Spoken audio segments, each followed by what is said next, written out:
Oi, gente, tudo bem por aí? Por aqui estamos bem, graças a Deus. E aí, como é que foi ontem? Nossa, foi tenso, né? Gente, eu confesso que foi bem difícil, bem difícil. Eu não gosto de falar sobre este assunto, né? Que é um assunto que eu sei que dói muito nas pessoas, né? Vou limpar meu óculos aqui para eu enxergar a Bíblia. Hoje vocês já viram aí na capa, né? Vai ser um assunto bem difícil, né? Nós já tratamos algumas vezes. Esse assunto sobre luto vai voltar algumas vezes, né? Porque as pessoas vão morrendo, né? Todo mundo sabe disso, né? Então vamos ler.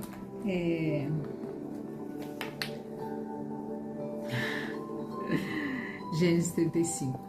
Muita gente falando comigo, muita gente desabafando, confessando.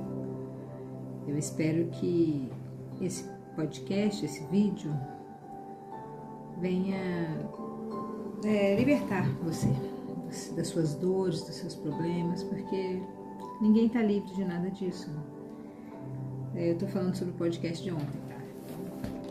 Que Deus abençoe vocês que falaram comigo, tudo, e que o Senhor cure a alma de vocês, porque Deus é aquele que cura.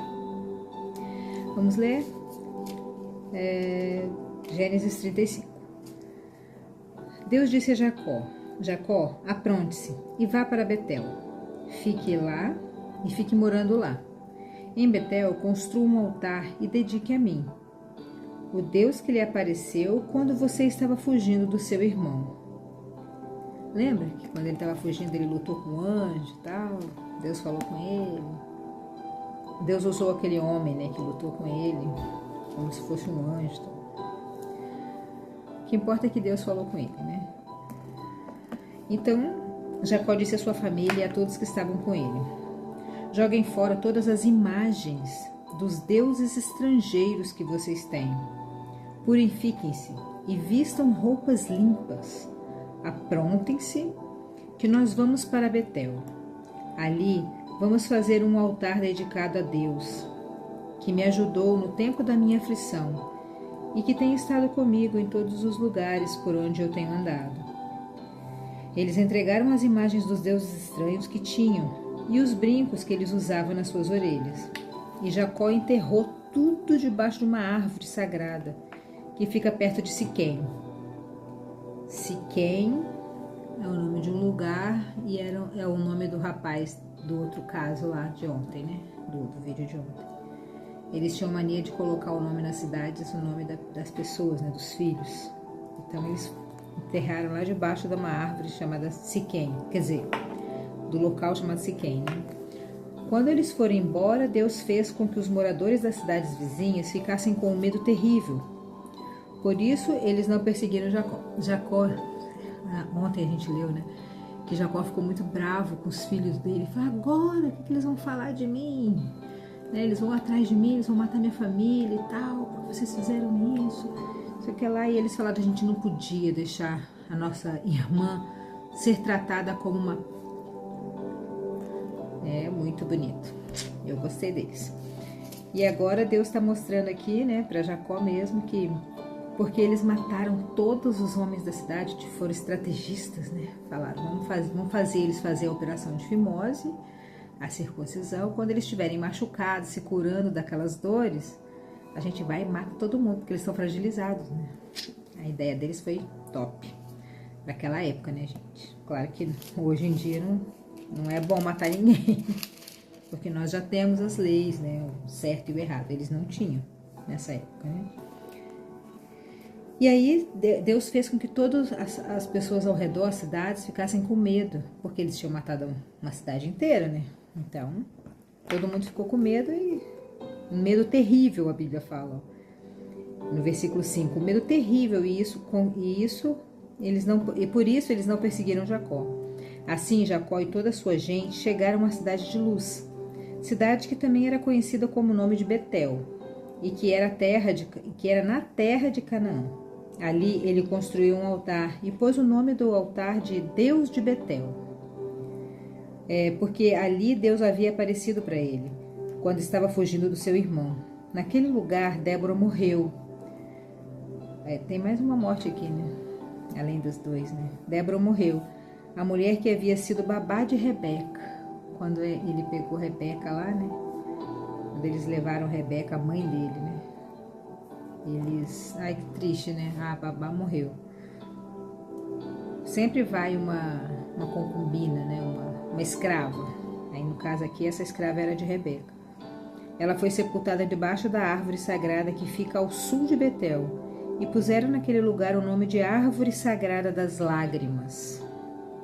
Era um tipo de homenagem, né, que eles faziam nos lugares. Quando Jacó voltou da Mesopotâmia, Deus lhe apareceu outra vez e o abençoou, dizendo: você se chama Jacó. Porém, esse não será mais o seu nome. Agora o seu nome será Israel. Foi aquele anjo que lutou com ele lá no vale que falou isso para ele, né? Ele está falando aqui que foi Deus. Foi Deus que usou aquele homem lá, né? Assim Deus pôs o nome nele de Israel. Agora Jacó não é mais Israel, mudou a personalidade dele, graças a Deus. Eu sou o Deus Todo-Poderoso, eu tenho muitos filhos e muitos descendentes. Uma nação e muitos povos sairão de você. Entre os seus descendentes haverá reis. A terra que dei a Abraão e a Isaque darei também a você. E depois a darei aos seus descendentes. Vai passando.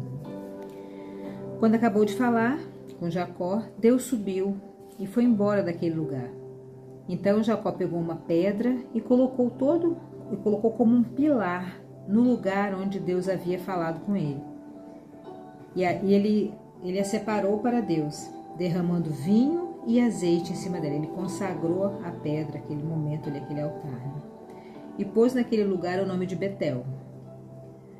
Jacó e sua família saíram de Betel, e quando estavam chegando perto de Efrata, Raquel começou a sentir dores de parto. Se hoje nós já vemos tantas pessoas, né, sofrendo com dores, né, de parto, sem atendimento, com os bebezinhos morrendo, imagine aquela época que não tinha nem hospital, nem médico, nem nada, né? Eram parteiras, né? E o parto foi muito difícil para Raquel, era o seu segundo filho. Raquel sempre teve problema, né? Ela era estéril, aí teve o primeiro filhinho, agora tem um segundo filho, imagina a felicidade dela, né? A irmã dela tinha um monte de filhos e ela estava tendo o segundo filho aqui. E o parto foi muito difícil. Quando as dores estavam no ponto mais forte, estava saindo, né? A parteira disse: não tenha medo, você vai ter outro filho homem. Aí aqui, se a gente parar assim para pensar um pouquinho, a Bíblia fala que no momento mais forte, a parteira falou para ela: você vai ter um menino. Por quê? Como é que sabe, né? Porque geralmente sai a cabecinha, né, do bebê que sai e aí depois o bebê. No caso de Raquel, toque de Clay, gente, isso é toque de Clay. Eu creio, na minha cabeça, no meu toque, que o bebê estava saindo com os pés para fora, igual a minha sobrinha. Minha sobrinha nasceu assim e eu vi e filmei. Eu acho que o bebê de Raquel estava saindo com os pés, porque ele estava atravessado, a parto era difícil, né? Porque daí quando ele saiu com os pezinhos, a parteira viu que ele era um menininho e aí falou com ela. Isso tudo para Deus também. Deus permitiu para ela ficar feliz, né? Saber que o filho homem era uma coisa muito, muito maravilhosa naquela época lá. Isso é toque de Clay também, tá, gente?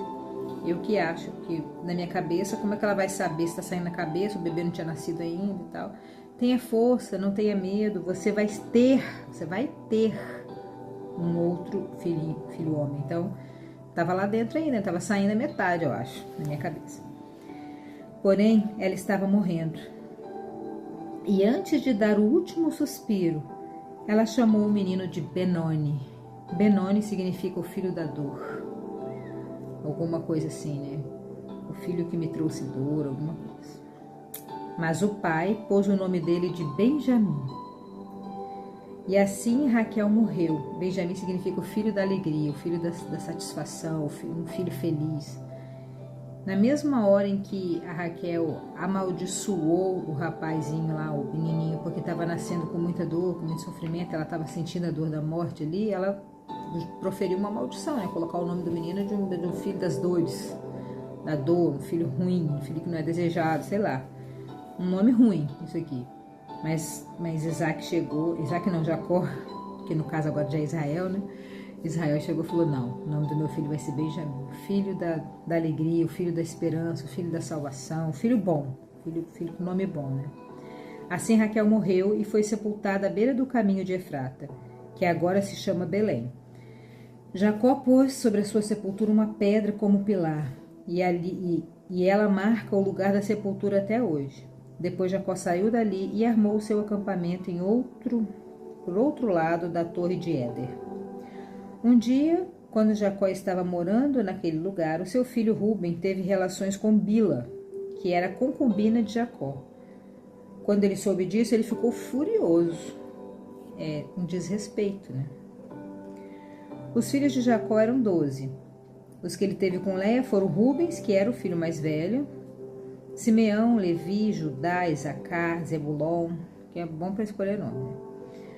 Com Raquel, ele teve José e Benjamim, os filhos que ele mais amava, porque eram da mulher que ele mais amava, né? Com Bila, a escrava de Raquel, ele teve Dan e Naphtali. Com Zilpa, a escrava de Leia, ele teve Gade e Asser.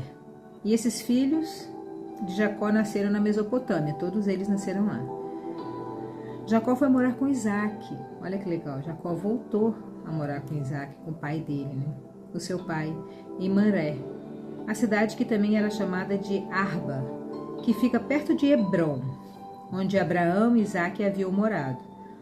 Aos 180 anos de idade, quando ele já era muito velho, Isaac morreu, indo reunir-se assim com seus antepassados no mundo dos mortos. E os seus filhos, Esaú e Jacó, o sepultaram.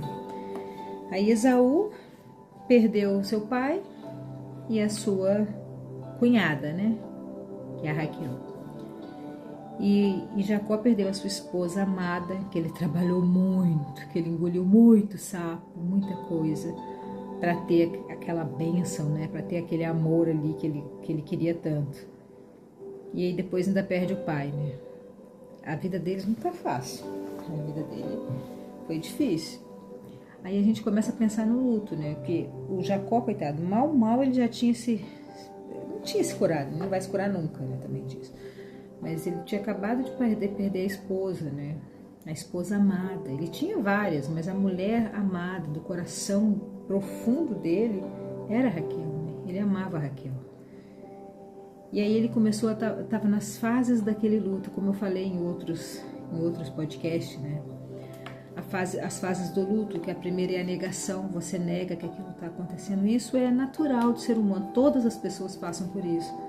Pela negação, depois você começa a ficar com raiva, você sente raiva daquela situação, de não ter o controle ali. Depois você começa a barganhar, começa a entrar em acordo, começa a buscar algum tipo de fé, alguma coisa.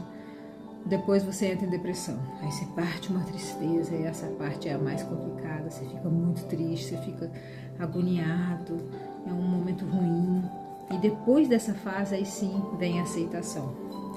O luto normal é um luto de alguns meses com aquela dor muito forte. Agora, um luto anormal, que você precisa pedir ajuda com um psiquiatra, com um psicólogo, com um profissional de saúde, é acima de 2 anos. Se você está no luto acima de 2 anos, você já está com uma patologia, já ultrapassou o limite, né, da normalidade. Então você deve pedir ajuda nessa situação. Esse luto aqui é um luto muito difícil, porque ele foi um luto em cima do outro, né, para Jacó. Você imagina em que momento? Talvez o Jacó estava ali estava terminando aquela tristeza, já estava começando a aceitar a morte de Raquel, né? Talvez ele já tinha passado pela negação, pela raiva, pela barganha, pela depressão, estava entrando na aceitação para normalizar a mente dele, o coração dele. Aí vai, o pai dele morre. O pai dele morre, pelo menos aqui na sequência, o pai dele morreu depois, né? Aí o pai dele morre, aí começa tudo de novo, aquele ciclo de dores, né? De raiva, negação, etc. Às vezes a gente pensa que isso acontece só com quem perde um ente querido, como é o caso de Jacó, perdeu um em cima do outro. né? Tem aquelas pessoas que perdem os parentes agora. Eu estava assistindo um negócio eu estava lendo do avião, né? Que morreram famílias inteiras lá nos Estados Unidos. Já caíram 2 aviões, gente. As pessoas morreram tudo de uma vez. Tinha um menininho lá que ele ficou internado fazendo tratamento de saúde um tempão. Pegou o avião, o menino estava curado, você imagina. Ai, nossa, a mãe dele morreu junto, mas imagina a família dele, os amigos, todo mundo feliz que ele se curou, que ele conseguiu, né, sair do hospital e de repente o menino morre no avião. Mas também tem o luto dos bichos, né? Eu falo disso, meu coração dói ainda. Eu ainda tô chegando na fase da aceitação, tô me esforçando, né? Todo mundo aqui em casa. E parece bobeira, mas não é bobeira. A gente não pode desprezar o sentimento das pessoas. Seja por um luto como o do Jacó, como dessas pessoas que estão morrendo nos aviões, a família inteira, né? Que são coisas muito fortes, muito graves. Mas também tem os lutos de bichinhos, né? Hoje morreu o cachorrinho de uma amiga aqui de Porto Alegre, da minha igreja, e ela estava muito arrasada, ela está viajando de férias. Ela deve estar me ouvindo. Eu fiquei muito chateada porque vem, né? A gente relembra, assim, a gente se sente, né? A gente se coloca, né, no lugar da pessoa. E é muito dolorido, a gente tem que entender essas fases do luto para a gente ver aonde a gente está e para a gente poder também ajudar as outras pessoas. Nós precisamos ajudar os outros, é a nossa missão na Terra, porque de que vale a vida se a gente não puder ajudar alguém com um pouquinho de conhecimento que a gente tem? Essas fases do luto são muito importantes porque a pessoa se identifica, a pessoa fala, nossa, está passando da hora de eu sair dessa situação, né? Eu preciso de ajuda mesmo, médica, farmacológica, né, talvez, sei lá. Eu te incentivo, se você está passando por esse momento de luto muito prolongado, procure uma ajuda, vai ser melhor para você. Porque é uma coisa que, tipo, a gente não tem o que fazer, né? Acabou. Hoje, quando eu li, né, sobre o cachorrinho da minha amiga, eu fiquei pensando no meu gato. Eu não queria de jeito nenhum, e aí fica aquela culpa, aquela confusão. E também eu vou falar de outra coisa, rapidinho, pra gente parar, né? Acabar o podcast, mas sobre o luto da pessoa viva. É uma coisa que você precisa pensar também. Às vezes você é a causa da dor da pessoa. A pessoa tá com você, tá ali do seu lado, tá dando tudo para você, tá se dedicando o máximo para você ali, mesmo que não seja tão exposto, né? E você não tá vendo. Você não tá vendo porque você tá morto. Tanto você, né, ou do outro lado também, né? O luto da pessoa viva é um luto que a pessoa tá perto de você, mas não vale nada. É um morto. E também quero falar mais uma coisa bem legal que eu falei hoje com uma ouvinte do canal, muito legal. Eu falei para ela que ela precisa perdoar, porque a falta de perdão dela é como se ela carregasse um cadáver nas costas, assim, aquele peso fedorento, aquela angústia, aquele cadáver, né? Falando de morte, né? Se você não enterra essa coisa de não perdoar, você fica carregando aquele cadáver ali, né?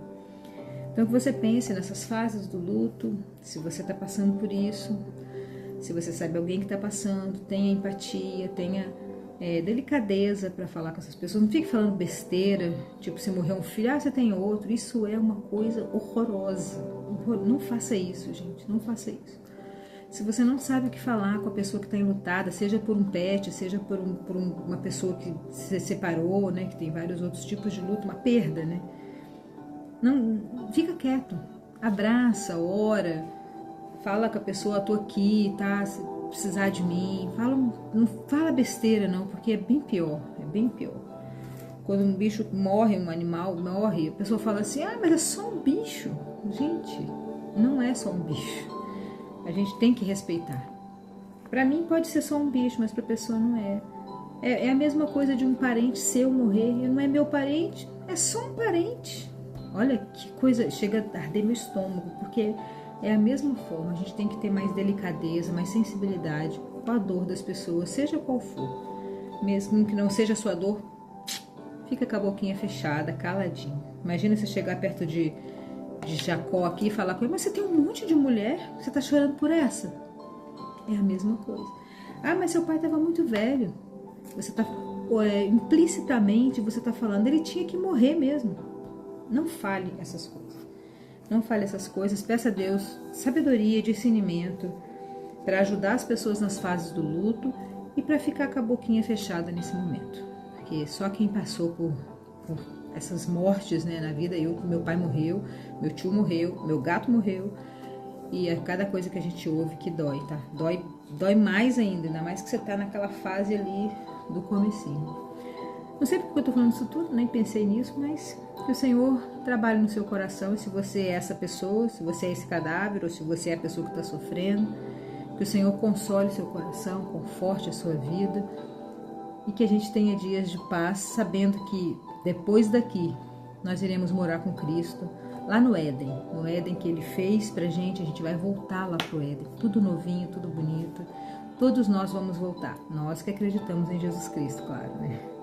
Você fique com essa palavra, com a certeza de um reencontro, né, das pessoas que você perdeu, e que o Senhor te console, te conforte e te dê sabedoria para ter empatia com as outras pessoas. Beijão para você e até amanhã.